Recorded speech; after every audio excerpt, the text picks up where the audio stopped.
What's up, everyone? Kevin here from Skywatcher, and welcome to another episode of the What's Up Webcast. We take a look at everything from what's up in the nighttime sky to equipment to helpful tips and tricks. And of course, at the end of the month, we have a special guest on to talk about their specialty in the field of astronomy.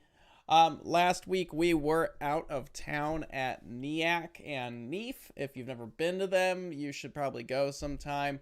Hope you all enjoyed last week's episode for F ratios. I did see there was a lot of people who enjoyed it. So hopefully that was good for everybody. We were going to do a video of today and all the NEAIC highlights, but we figured it was a lot easier just to do a live episode. We could talk and ask questions, so the chat is open if any of you want to throw any thoughts or questions out there. Keep it civil, and yeah. If you like what you see here at the What's Up Webcast, please go ahead and subscribe, leave a like on a video. If you have an idea for a future episode, please email us at info@skywatcherusa.com. Title the email What's Up, and let us know what your idea is for a future episode. Please note it does take a bit of time to plan these, so if you don't see your idea come up quickly, it is still in the queue, and we will get to it. Everyone who's waiting on totem patches for last month, we will get those out now that we are back from Neef. Hopefully in the next week or two we'll start shipping those out, but they are going to be on their way here in the near future. As far as Skywatcher swag, you can always go over to skywatcher.threadless.com and pick up a bunch of cool Skywatcher swag, whether it's shirts, pants, shoes, all kinds of cool nifty things that can match up to your Skywatcher hardware. So you can go over to Threadless, skywatcher.threadless.com and pick up some cool stuff there. Now, let's get to it. The way today is going to work is we're basically going to go over all the cool stuff that we saw at Neef, stuff that I think you guys would like to know about if you didn't get to go. So we're going to talk about some hardware. I will let you know some of this stuff is prototypes. And I don't know all the details about it. If you want to know more about the particular item that we're talking about, please just reach out to the actual company and ask them all the questions that you want. We're just giving you what we saw, what we thought was cool. I'm sure I missed something in this presentation, but here's what we saw. Here's what we thought was cool. Some specifications on it. If you want to know more, please go and contact the company directly for that. Okay, NEAIC and Neef. If you're not familiar with any of this, you should be. So just so you know what these are, the Northeast Advanced Imaging Conference, or NEAIC, takes place the Thursday and Friday before Neef. And then Neef is the Northeast Astronomy Forum. It is the largest astronomy equipment display in the United States, actually in North America. It's generally held at Rockland Community College, which is in Suffern, New York, every April. And it was quite warm this year for April in New York.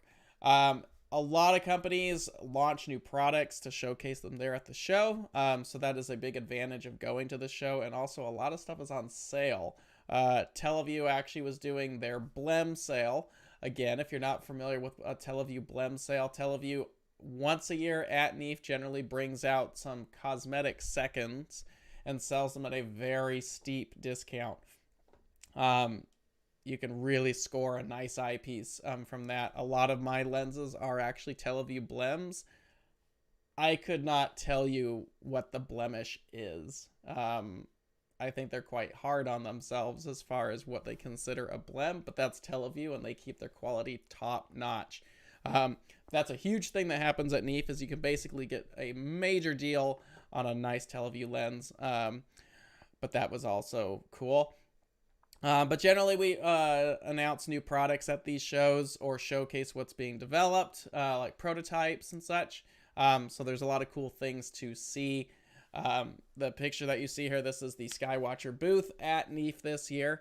I would also like to thank everyone who came up to us during the last 4 days of the show, or through the entirety of the show, and just was very supportive of the webcast. It was nice to meet a lot of you. But thank you for the kind words. We definitely appreciate you coming up and saying hi, and it lets us know that we're doing a good job. So it was very appreciative. Okay, let's get going. If you have, again, I'm going to break these down by company. I didn't go to every single company and check out what they were doing, but from what I heard and saw, I bounced around to all the new stuff that I could think of, got some pictures, and now we're going to talk about it.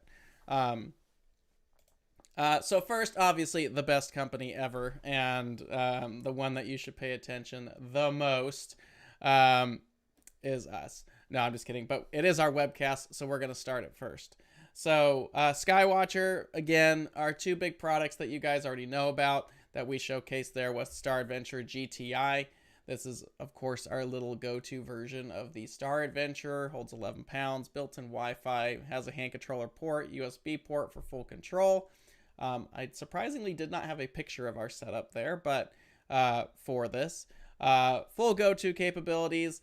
And if you're wondering when the heck you're gonna see them, well, the shipments are starting to come in this month, next month, and into June and July. If you are actually looking for a Star Adventure GTI and you want one quickly, I would recommend that you order just the mount head and adapt it to the photographic tripod of your choice using the 3/8 thread. If you're going to stick around and wait for the whole kit, which I understand, it's going to be a little bit harder to get them. But there are more mount head kits coming in than the full tripod setup. So you can get the head, put it on your favorite tripod. You'll probably get one faster. But they are very close to arriving. If you've had one on order for a while, you're probably not going to be waiting much longer. So that's the Star Adventure GTI. These can go all the way down to 0 degrees latitude because they have 2 positions for the counterweight bar. If you're coming to Texas Star Party, which is cool because Trevor Jones and Night Sky Ash, who's actually in the chat right now, Trevor's wife, Ashley, will be coming to Texas Star Party with us, and we're going to have Star Adventure GTIs there, so you can see them and try them out, and not just stare at them on a showroom floor. But yeah, Texas is just under 4 weeks away for Texas Star Party. If you're coming to that, stop by the booth, say hi, and actually see some of these products. So that's the Star Adventure GTI. We had that on display. And of course, our big new thing was the CQ350. The CQ350 is our heavy-duty field mount, if you will. 77-pound payload capacity, built-in hub for cable management, belt drive homing sensors. The mount head's 33 pounds, tripod's 34.5 pounds, which means it's lighter than an EQ6, and it holds more. It also has a DV saddle, and it can go down to 10 degrees latitude as well. We had 2 of these on display. The 2 that were at Neef are on their way to Texas right now. So they will be there as well if you want to stop by and say hi and see it at the Star Party. But the CQ350s and the Star Adventure GTIs will be out on the field at Texas Star Party. So come on by and say hi and take a look at it. Those were our big things. Of course, we also had our Quattro 150. We had a Virtuoso GTI, as well as the fleet of Skywatcher mounts and a representative of all the major lines in our lineup. If you want to know more about all that, you can either go back into the episode library and you can check out all the episodes dedicated to those individual products. And of course, you can go on our website at skywatchusa.com if you want to know about the specs, availability, and all that other fun stuff for those particular items. So that was the Star Adventure booth. Skywatcher booth. So we're glad for everybody who came by, saw what we got, had a good time. Now, let's get into all the other stuff that was there, because we've already clearly talked about the important things. Number 1, Astrophysics. So the funny thing here is a lot of people think that we as vendors are highly competitive and we're out to destroy all the competitions. And that would be completely true. But at the same time, we're all very good friends in this industry. The telescope industry is very small in comparison, and it's very tight-knit. So when we go to these shows as vendors, we're there, of course, to see you and show you all the new things. But at the end of the day, we're also there to see our friends. So it was great to see a lot of our vendor friends there, especially some of them that we haven't seen since before COVID. Everyone seems to be doing well. But it was great to get out there and see what everyone has basically created over the last few years. So it's pretty cool. So Astrophysics was there. And of course, they're showing off their new 110 Starfire GTX refractor. I would love one of these, as I'm sure many, many, many of you would as well. So the 110 GTX Starfire is a 110 millimeter triplet apo refractor. It's f6, which gives you a 660 millimeter focal length, and it's 12 pounds. Why is this a particularly nice scope? Well, it's Astrophysics, and every single one of them is handmade. You did have to get on the lottery list, which opened up a couple weeks ago. It's now closed. So the first major run of this telescope is spoken for, essentially. And if you've gotten on the list, I've already been informed by Astrophysics that they are already starting to notify people who made the lottery. So if you're on the list and you got your name in there, they are starting to pull names at random, and hopefully you will get yours. So just be prepared. You might be getting the call.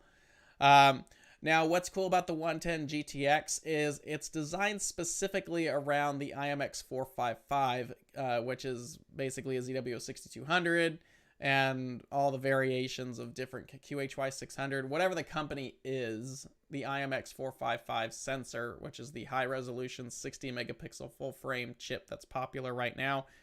This telescope is designed specifically to illuminate and handle that sensor.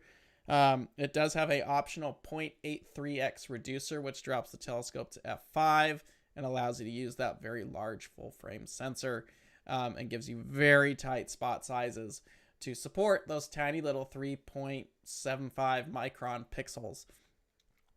So if you did get your name in the list, good for you.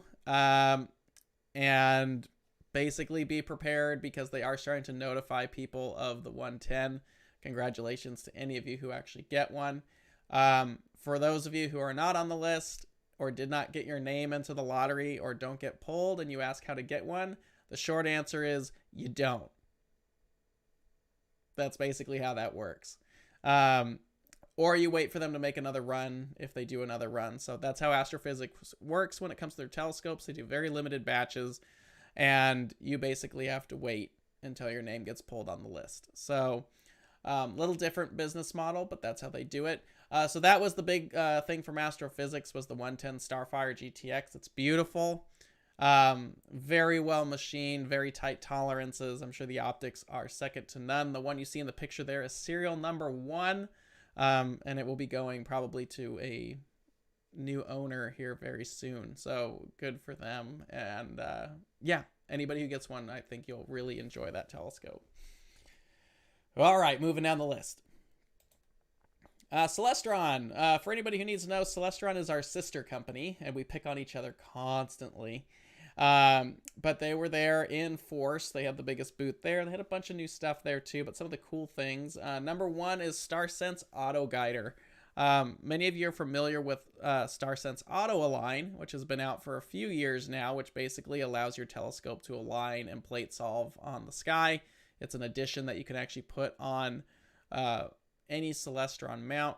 And they do have a variation of it for Skywatcher as well if you want your mount to auto align. This, however, evolves. Whoops. This is an evolution of that. And basically what this is it's just like StarSense Auto Align, except now it also automatically auto guides your telescope as well.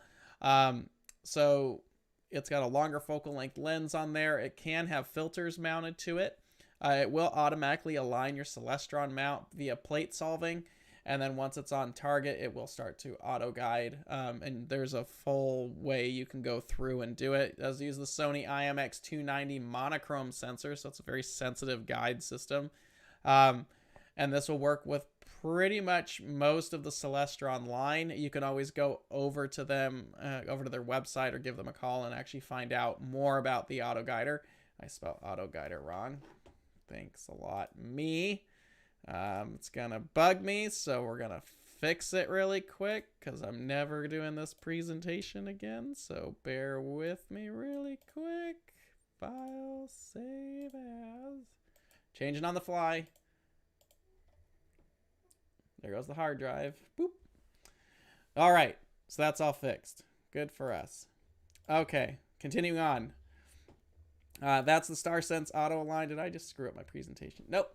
If you want to know more about StarSense Auto Guider, please go over to Celestron's website, give them a call at tech support, and actually ask them, because I don't know all the ins and outs of it. It does a lot of cool, fancy stuff. But now you don't need to just align your telescope. It will actually start to guide your telescope. So it does use a very sensitive monochrome sensor as well, so it's good for all kinds of things. But go over to their website, find out more if this is something that interests you. Next up is the SkyMaster Pro ED binoculars. These are very nice. If any of you are familiar with the SkyMaster series from Celestron, they're pretty affordable, large aperture binoculars. Probably their most well-known one is the 15x70s. They're fairly light for what they are, but they're very nice binoculars. They've been out for a long time, though. Well, they have finally updated these to the Pro ED versions, which use ED optics, so they're APO lenses. They come in 3 sizes, 7x50, 15x70, and 20x80s. I got to use the 7x50s, and they are sharp. These are very clean binoculars. They feel very good in your hand. They spent a lot of time really getting the housings of these things to really work well. And they feel great. I didn't try the 70s. Someone else was using them at the time, but the 50s were very good. I actually wouldn't mind a pair of these, either the 7x50s or 15x70s or both if you happen to have the budget. They're not terribly expensive either. They're a few $100. But they're very nice. They feel very good. What's cool about them, though, is that the eyepiece in the back there are threaded for filters. So you could use like oxygen 3s or UHCs. And they actually fit inside the eye guards there. So it looks really good. And then it has that capability to add those filters onto them. But these are very comfortable to handhold. And of course, the bigger ones, like the 70s and the 80s, have tripod mounts because obviously they're rather big and rather large. And when you're talking 15x and 20x for magnification, it's a lot to handhold withoto noticing some kind of shake. So all 3 models can be tripod mounted. 15x70 and the 7x50s are both very good to handhold. They're very comfortable. You can work with gloves with them. But these are very nice binoculars. So if you're looking for a really nice set that's not going to be terribly expensive, these are very nice and they're just starting to come out. I would recommend checking out the specifications on Celestron's website or give them a call and ask more about them. But they are very nice binoculars. I highly recommend them. I will probably pick up a pair myself because they are very well built. So that was pretty much it for Celestron. They did have some of their new StarSense Explorer Dobbs there as well as a lot of their other hardware. But these were 2 big things that they were announcing there at the show. So it was very cool to see all of that and be able to touch and feel and see all of it. Lunt Solar Systems. Now, I will let you know that it is about to get ridiculous with solar equipment, whether you're buying from Lunt, Daystar, Coronado, whoever. If you're looking to get solar equipment for the October eclipse this year and April eclipse next year, and you haven't done it yet, you better get on the ball now, because I've talked to the solar companies and things are getting busy. So do not wait if you are actually serious about getting some of this stuff. So Lunt Solar Systems was the only solar company that really had something like really new there. They were announcing, well, they have announced it back in January, but they were actually showcasing the new LS40 double stack. If you have a Lunt 40, there is now a double stack filter for it. Basically, it's an additional Etalon that mounts up to the front of the existing Etalon that you have on the LS40. This allows it to double stack when you put 2 Etalons together. That's called double stacking. It reduces the bandpass to about 0.5 angstroms, which greatly improves surface detail and contrast. So this is a addition that you can put on any LS40. You just buy it and they'll pop it on there, and it's pretty cool. So that's what they were there for. Unfortunately, it never actually cleared up enough to do some good solar observing this year. Neef is very well known for its solar star party that takes place outside, and there is a fleet of equipment that is out there. It's an arsenal, really, of equipment that's out there. But we didn't get a chance to get out there to use any of it. But there is the double stack 40 is a cool little thing, especially if you're just getting into solar and H alpha on a budget. The LS40 is something to definitely take a look at. But now there is a double stack filter for it, so you can pop that contrast up a lot. So that's what they were showing off there. That's the LS40 double stack. If you are interested in learning more about this, I would recommend going over to Lunt Solar Systems and asking them about it. Availability, pricing, all that is on their website, as well as any more questions you might need to ask. So that was Lunt. Pegasus Astro. Many of you are familiar with Pegasus because of their power boxes. They were showing off some of the newer stuff there that's been announced. They were also showing off their NEAIC harmonic mount, which has, I believe, started to ship. This one's kind of cool. It's got a little bit more payload capacity. This is one of the harmonic mounts, very similar to Rainbow and the AM mounts from ZWO. But holds about 44 pounds of payload. It only weighs 14 pounds. It does have some very nice threaded connections on the back of the right ascension, which gives it some really secure fits for power and all of the cabling that it needs to run. So it's very well built. It's a bit larger than the AM5, but I was impressed with the build quality on this thing. I'm surprised there's not more of them out there at this point. It does have built-in Wi-Fi. It does have a pole master mount, which is also cool. So they are thinking, about different accessories that you can put on it, as well as some of their hardware as well. But that is the NEAIC 101 harmonic mount that is from Pegasus. I believe they are starting to ship now. It does have a DV saddle, so you can put pretty much anything you want on it. And with a 44-pound payload, any logical refractor under probably 130 millimeters or smaller is a very, very nice contender with this mount. So they did have a range of tripods as well as peer extensions to support it. So there is a lot of accessories that can handle this mount.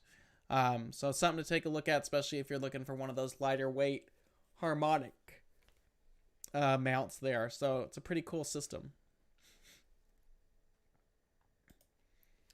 PlaneWave. PlaneWave always comes to Neef and NEAIC, and they are the upper echelon of equipment that is on the showroom floor. And they generally have a smaller booth, and their booth is worth more than most of the booths there with only 2 telescopes in it. That was pretty much the exact same thing that happened this year. At NEAIC, I did get to talk with them. They were showing off some information about the new 1.5 meter that they're going to be working on. So if you're in a professional observatory and you're looking for a 1.5 meter telescope, PlaneWave is now starting to look at building those.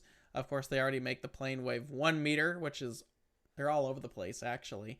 But one of the new things that they unveiled at the show is the Delta Rho 500.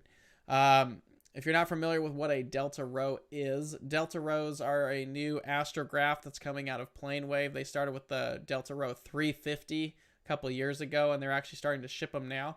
That's a 14-inch f3 corrected Cassegrain. Stubby little thing, all carbon fiber, very impressive. But it'll set you back about $19,000 for one of those. So why not do a bigger one? So the Delta Rho 500 was actually announced at Neef this year. That's a 20-inch f3 corrected Cassegrain. So 20-inch aperture, focal length is 1,537 millimeters. It's 70 millimeter image circle and a fixed primary mirror. You can get the optional focuser and rotators available, and you're probably going to want an L500 or L600 because these are about 150 pounds fully loaded. So you're going to need a big mount. The tube by itself is about $55,000 for one of these. This is really for the absolute hardcore imager. Also for satellite surveillance and space situational awareness. That's basically what Delta Rows are designed to do, for tracking space junk, essentially. But they are amazing for astrophotography as well, if you're willing to spend the cash for one. But the 20-inch was very impressive. It's a large, stubby-looking thing. And then looking down the barrel, you get the primary and the secondary and all the optics in there. But it is quite an instrument. And with today's modern cameras, like a 6200 or a 461, these really big CMOS cameras that are coming out, one of these 20-inch or 14-inch f3 Delta Rows would be very, very impressive to have. So, or have access to. But that's the Delta Row 500. If you have exceedingly deep pockets, you can go get a hold of one. You're looking, we kind of calculated this. If you're looking to get one of these, you're A, going to want an observatory, and B, you're probably looking at about $85,000 to $90,000 for a complete setup by the time you get the Delta Row 500, an L500 mount, the focuser rotators, and the camera. You're just under $100K for that setup. So definitely not for the faint of heart, but they will sell them. Especially for various projects that are out there looking for particular instruments like this. But if you just happen to be an amateur astronomer, or you just won the Powerball or the lottery or whatever it is, wherever you are, good luck, because these are pretty cool. But that was probably one of the biggest highlights, definitely one of the top dollar things on display there at NEAF. And it's pretty impressive to watch these L mounts just throw a 150-pound tube around, because they are direct drive. There's no gears in them. And they're fast. So anyway, that was probably the most expensive setup there. I will not be getting one. PrimaLuce Labs. This was actually pretty funny. So a few weeks ago, we did a video on the PrimaLuce Eagle, particularly the Eagle 4. And I made a comment that, watch, I will do this and they will come out with an Eagle 5. Sure enough, an hour after that webcast was over, got a text from PrimaLuce Labs showing me a prototype Eagle 5. Didn't know it was happening up until they said that after that episode. And what do you know? They had an Eagle 5 at the show. So, if you're not familiar with what an Eagle is a computer that rides on your telescope and controls everything. And it's completely customizable because it's a Windows-based system. These have been out for a while now. Obviously, we're on now the 5th generation of Eagle. And they're definitely a worthwhile investment, especially if you're a serious astrophotographer or you're trying to run a remote observatory. These allow you to have full control over your system with power and all kinds of things. So the Eagle 5 is no exception of that. But the difference here is the Eagle 5s have way more power, and they're using a lot better processors now. So there's 3 versions of the Eagle 5. There's the 5S, the 5 Pro, and the 5 Extreme. The 5S, you're looking at 8 gigs of RAM, 250 gigs of SSD, and that's running an Intel i3 dual-core processor. So pretty good. Then you have the 5 Pro. You're basically doubling the RAM. So 16 gigs of RAM, 500 gigs of SSD, and an Intel i5 core processor. Fix my camera. So if you're looking to process in a remote observatory and transfer your data over, I'd probably be looking at like a 5 Pro at minimum. And then the newest edition is actually the Extreme. The 5 Extreme is 32 gigs of RAM, 2 terabyte SSD drive, and a Ryzen 3 quad-core processor. I've been very impressed with the Ryzen stuff. Actually, the tower that is running this webcast right now is a Ryzen board and processor. It does very well, and with 32 gigs of RAM, this thing can stack some major data very quickly. So if you're at a remote observatory and you want to do like your initial processing remotely and then just transfer the stacked files, the 5 Extreme is quite a computer to have. And then it also allows you to manage all the power and the USBs of your entire system. So it's very cool. Also has faster Ethernet, and all models now feature their Sky Eye sensor, which allows you to do SQM readings of all the sky wherever that's pointing. So The Eagles are very cool if you're looking to have full control over your telescope, and especially if you're running this a remote system rather than putting a whole tower and computer in your observatory. This little thing can actually handle all of it and give you complete remote capability with it. So if you have an observatory, an Eagle is definitely worth having. And now they're on the 5th generation, so there's all 3 models there. If you want to know more, you can go over to PrimaLuce Labs and check out all the specifications and the nitty-gritty of all of that. And they have a lot of matching accessories, including focusers and rotators and dew heater control. And now they have their new flat panels as well, and all kinds of cool little things to go along with the Eagle control system. So if you're looking for the ultimate way to control your system, the Eagles are the way to do it. But yeah, go over to PrimaLuce and you can check out all the information on that and enjoy the 5th generation of the Eagles. Now, our friends from Star Arizona were there. Star Arizona hasn't been to Neef in a while, and we were finally able to get them to come out of the desert and come hang out with us in the frozen north of New York. And it wasn't frozen this year. It was actually quite warm, very similar to here in Arizona. So apparently we brought the desert weather with us. But Star Arizona was there. It was great to have Scott and Steve there. Hi, Scott and Steve. They were obviously showcasing, their Nexus correctors, the Hyperstar, all their fun little gadgets that they actually make, as well as a collection of new optical accessories that are coming out. So here's what they had besides what their normal stuff is. So they have a brand new coma corrector coming out. It's a 2-inch barrel. This is a 1x coma corrector, so it's designed to work on any general Newtonian, especially for astrophotography. It's corrected up to APS-C size sensors, and it doesn't actually affect your focal length or focal ratio of your telescope. So if you want a coma corrector that does not shift the F ratio at all for imaging, this new one's actually coming out. Again, if you need to know anything about these upcoming accessories, you need to talk to them directly. So go ahead and talk to Star Arizona. They'll be happy to help you with any of that. The first one, again, like I said, is their coma corrector. It's a 5-element coma corrector, 1x correction. So there's no addition to the focal length like some of the competing ones. New one that's coming out is a 2-inch full-frame field flattener. This one's very cool. The field flattener is this guy right here with the silver ring. That silver knurled ring is a lock ring because it actually threads out, and you can adjust the position of spacing for your particular focal length on your telescope to get it exactly to where you need it to be. And then everything beyond that's 55 millimeters back focus. So it makes it very easy. It does have a 2-inch nose piece, but it also has threads if you want to thread into it. So it's pretty customizable, and it's a very cool piece of kit, and it's designed to handle full frame sensors. And it can use on a wide variety of telescopes as well. So they were showcasing that. That's just pretty cool.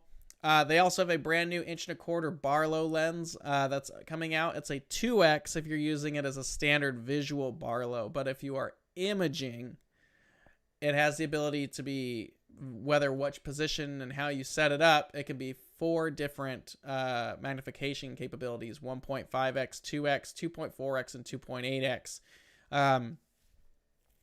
for imaging. So very cool if you're doing planets, lunar, solar. This new Barlow they have coming out should be pretty cool for any of you who are doing that type of photography and giving you that full control with all those magnification factors in there. So if you want to know more about that, please let's call Star Arizona and pick their brains about it. Lastly, from Star Arizona is their highly sought after and coveted Night Owl. This is for Schmidt-Cassegrain owners. This is a 0.4x reducer corrector, which basically means it drops your typical F10 Schmidt to 0.4 or F4, which is crazy. This has a 22 millimeter image circle, so it's good for like the 533 sensors or like 4/3 sensors. And there's going to be 2 models, Standard and Edge HD. This has been in the works for a while, and now they're getting pretty close to releasing it there. So if you do have a Schmidt-Cassegrain and you want to speed it up, but you don't want to spend a bunch of money on like a Hyperstar, and you have a smaller chip camera, or you're doing live stack imaging, and you don't want to take the corrector, the Schmidt, the secondary out and put a Hyperstar on, you can get one of these night owls and actually pop them on the back like a typical Schmidt reducer. And now you've dropped your telescope to f4. But just be aware that these are designed for smaller sensors, particularly 4/3 and smaller. So if you're running 571 APS-C cameras, you might have a little bit of trouble with it. But it's there, and that is on the way. So those are 4 new accessories that Star Arizona was coming out with and showcased there at the show. They also have a bunch of really cool stickers as well, which if you get a shipment from Star Arizona, odds are you're going to get a sticker in the box as well. And they're all different. But yeah, those are some of the new accessories from Star Arizona there. If you have any questions, go give them a call and pick their brain about it. I don't know when these are shipping or what their prices are, but yeah, we're looking at a brand new coma corrector, a new full frame field flattener, 2x Barlow for visual, and then a variety of different ones for imaging. And then, of course, finally, the 0.4x Night Owl reducer corrector. So, pretty cool stuff. Software Bisque was showing off their new Series 6 mounts. The Series 6 have a new MKS 6000 board, and it's available on the Mighty, the MX, and the ME. They also have optional absolute encoders for these now. Be prepared to spend a fair amount of money if you want the encoders on these, because the encoders are expensive. They've upgraded the VersaPlate, which is the mounting saddle. They've got new connectors on there, higher amperage connectors. And then the red portions of the mount are now a powder coat finish instead of the anodized, so it reduces the amount of fading that happens in the sun. So something to check out. They also have their new helium mounts, or helium tripod, the larger ones. What you see there in the picture there, it's a very cool lightweight tripod that holds a fair amount of weight. They introduced the helium tripod a few years ago before COVID for the Mighty mount, but now they have the larger version to handle the MX and the ME mounts as well. So you can go over to their website, check it out, learn more about the Series 6 Paramounts, but all 3 of them have been upgraded. All 3 can actually handle absolute encoders now, and they have a lot of new connection features on them as well. So if you're looking for a very nice observatory mount or field mount, head over to Software Bisque, which is basically bisque.com, and you can learn all about the Paramounts and the various offerings that they have for their systems. Tech was there. If you're not familiar with Tech, that's Telescope Engineering Company. They're based out of Colorado, as is Software Bisque, funny enough. But Tech is very, very well known for the Tech 140. Tech 140s are a very nice 140 millimeter APO triplet refractor. For a long time, they were the Tech 140 EDs. Now they're Tech 140 fluorites. But if you're looking for a world-class refractor, right up there with Takahashi and Astrophysics and all those, Tech is one of them. And they actually announced a brand new telescope that they had on the showroom floor. This is the APO 200 FL F11. So if you're really into refractors, this would be the telescope for you. This was the largest refractor on the showroom floor this year. This is the 8-inch or 200 millimeter. It's a doublet fluorite objective. Unlike the rest of them, most of the time Tech has always done triplets. Now they're doing doublets, especially long focal length stuff. This one particularly is F11, so they're kind of going back and doing the homage to the old long focus refractors, but obviously having them with a APO doublet objective is very nice. This telescope is huge, by the way, being F11. It weighs 46 pounds, which is actually quite impressive for how long and big this telescope actually is in person. There also is a 160 F11 that's being prototyped, which is the yellow one on the left. You can barely see it there. But that one was also showcased there, but that's a prototype, where the 200, I think, is actually on their website as available if you wanted to order one. And you can go over to look up Tech telescopes. But if you're into refractors and you're looking for something big, there you go. 8-inch APO refractor right there. It's a lot of lens, that's for sure. it's a beautiful telescope. I'm sure the planets and the moon are just phenomenal in this, but it's definitely something you're probably going to want an observatory for.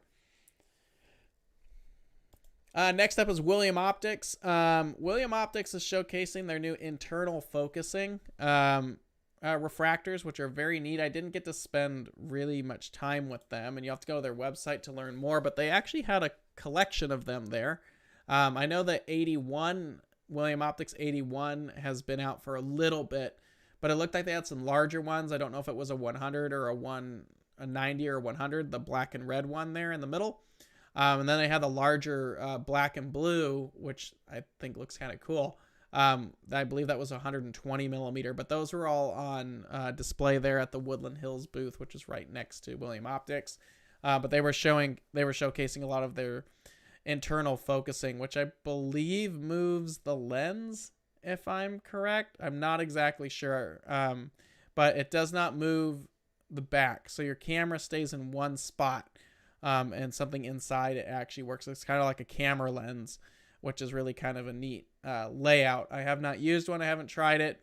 But they are showing a new lineup of these in various apertures. So if you're looking at one of those, there are new ones coming. And I believe they had a red cat version somewhere. I saw it somewhere at the show, but it might have been on a tripod or something. But there is a red cat version as well, and then the collection of telescopes that you see here as well. So pretty neat, different design, thinking outside the box, but William Optics has always been kind of cool that way. But I'm sure the optics on these are phenomenal as well. I don't know how valid they are for visual, but they are designed for astrophotography ultimately. So that's the new internal focusing that you see there. All right. And last but not least, ZWO. ZWO had a monster presence at NEAIC and Neef this year and announced a bunch of stuff. So first off is the AM3. The AM3 is the smaller brother to the AM5, which I'm sure many of you actually have. These are the harmonic mounts that are out. The AM3 is a little bit smaller. It weighs about 8.5 pounds. Payload is 17.5 pounds, and it is compatible with the ASI Air and all the other products that ZWO makes. And they were also showcasing these new APO refractors, their FF series, which is 65, 80, 107, and 130s. I'm pretty sure they're just ASCAR stuff rebranded. They're pretty much the same thing. Just one has different trim colors, and one says ZWO. So ZWO is selling their own line of APO refractors now, which is basically the same as the ASCAR refractors. But it all looks good, all put together. And then, of course, they have the lightweight AM3 mount. I will let you know the AM3 is about $500 less than the AM5, and I'm sure it works quite well. But the price difference is not a big difference when you're considering what we're talking about. So it's $1,500 for an AM3, and it is a little over $2,000 US for an AM5 head, and you still have to get the carbon fiber tripods. So they're very nice. So definitely, but I know there were people asking for a bigger one, like an AM7 or something like that. So we'll see if they do it. But the AM3 was announced there. It was a cool little thing. I didn't get to play with it, but if it's anything like the AM5 mount, I'm sure it's very nice. Then you have the ASI 2600 MC Duo. The Duo is basically with a 2600 with a built-in guide camera inside of the housing. This is very similar to what SBIG did about 20 years ago on the ST and STLs. So basically what it does is it allows the guide camera to basically be built into the main camera. So there's no OAG, there's no taking up of any back focus or any of that. It really does simplify your setup overall to have the guide camera built in. One thing you do need to be very, very aware of is if you are starting to use filters, particularly narrowband filters, you're going to have more trouble obtaining your guide star because your exposures are going to have to be longer. So this is on a one-shot color camera only. I did talk to them about the narrowband stuff, and they did mention that they tested down to 7 nanometers and it worked fine. But then if you start working with like an Antlia, which is a 5 nanometer or slower, or 5 nanometer or narrower filters, are probably going to give you a little bit of difficulty on this. So it's a cool system. It's a one-shot color main camera, and then it's a very sensitive in the IR monochrome guide camera. So kind of a cool setup, bringing kind of an old technology back, like what was done with the ST series from SBIG. But it's pretty cool. I think there are certain applications like RASA and Hyperstar that this would be kind of cool to have it on. But yeah, your mileage may vary. You just have to figure out if it's going to work for you. But kind of a cool system. The next one was the C-Star. Like I said, they came out with a bunch of stuff. C-Star S50. The C-Star is basically an all-in-one little telescope, very similar to like EV scopes and stuff like that, where it's all integrated. It live stacks, a little camera in it. It's a little 50 millimeter triplet, 250 millimeter focal length. It's got an IMX462 sensor, which is a very sensitive in the infrared sensor. Weighs 6 pounds, got built-in autofocus, built-in Wi-Fi, and it's all controlled via their app. And it's like $500. So very impressive, actually. It's a small little thing, doesn't weigh a whole heck of a lot. It has a little tiny tripod that goes with it. I could see a lot of people getting into this as a beginner, especially at the price point, and then growing into the astrophotography later. But it's kind of an interesting little thing. Would love to play with one. I'm sure they're kind of cool. But that's the C-Star S50. That's starting to come out. All this is on their website as well. And then lastly but not least, one thing that is not on their website, and every freaking person on Instagram last week when ZWO introduced all this stuff was crying over this. This is a prototype. This is the CAA, camera angle adjuster, or basically a rotator that everyone had a heart attack about not having. Now this again is a prototype. So I don't have all the specifications for it. And I asked because people were messaging me on Instagram while we were there. I don't know all the specs on this. Again, it's in prototype. It had 54 millimeter threads, and I believe it was 25 millimeter back focus for this. Don't quote me on that. If you want to know more, you need to talk to them about it. I just quickly asked the specifications for it. I don't know if that's going to be the final back focus measurement or not. You'll just have to wait, but obviously they are working on a rotator. There's a picture of it right there. If you want to know more, go ask ZWO, but all of you can finally get off their back about the rotators. So there it is. It exists. We'll see when it comes out. And it'll probably pop all together with all their other stuff. Hooray. So that was pretty much all the new cool things that were coming out. And of course, if you ever want to come to Neef, there's always a fun thing that happens on Sunday where a collection of us actually dress up in various things and do that. So this is Vic from Stellaview, Karen from Astrophysics, and then our boss Jeff from Skywatcher. And I thought I had a video somewhere. I do have a video somewhere, and I had it up somewhere. Now I don't know where it went. So but anyway, they ran around doing lightsaber fights in the middle of Neef, which was quite funny. So we'll see if we can find videos of that and put it up on our social media or something like that. But it was a good time. We had a great time with everyone there, from the people who were there to the vendors that were there. It was nice to see everyone. Thank you all for coming out. Thank you for the kind words on the webcast. I appreciate meeting a lot of you. We will definitely be back on the next one. I'm not sure what next year's Neef is going to look like because we do have the eclipse on October 8th.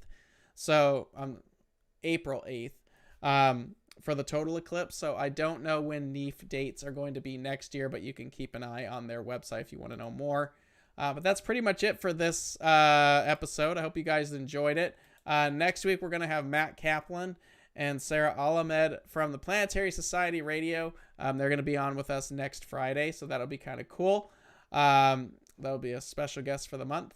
And yeah, that's pretty much what Neef was like. I know there's a bunch of questions in here, so I'm going to try to dig through them really quick.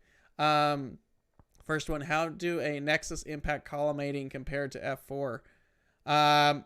Well, a Nexus coma corrector, which is from Starizona, is a 0.75 reducer coma corrector. So if you put that on a Quattro, it goes from F4 to F3. Pretty impressive. Collimating really isn't difficult at all because you're going to collimate the telescope before you put the corrector in anyway. So you're going to collimate whatever the main telescope is, whether it's F4, F5, F6, whatever it is, as long as you have a good laser, like a Hotech laser or a Glatter laser or just a nice laser collimator. Collimating a fast telescope is not a big deal at all. So what you're going to do with a Nexus is basically collimate your telescope normally, and then you're going to pop the coma corrector in the focuser. So it doesn't matter. But just make sure that your collimation is as tight as you can get it, and then pop the corrector in there. It shouldn't be any more difficult. I wonder if the Starizona flattener works on the Zenithstar 73. I don't know. You want to talk to Starizona about that. It's pretty universal, though, but it might be worth contacting them about it and picking their brains on it. Let's see. Kevin, is Skywatcher going to release an AM5 style mount, as I would like to buy an EQ6R Pro equivalent with the new style drive? There's no information I can give you at the moment. There's nothing that's going to be like an EQ6R in the near future. So if you're on the fence on waiting for a Skywatcher harmonic mount versus a EQ6R, EQ6R is what you're going to be getting, because there's Neef just happened. We just unveiled all the newest stuff. So if we announce anything else, you're looking at, I'm not sure at this point. All the good stuff was just announced, so nothing there.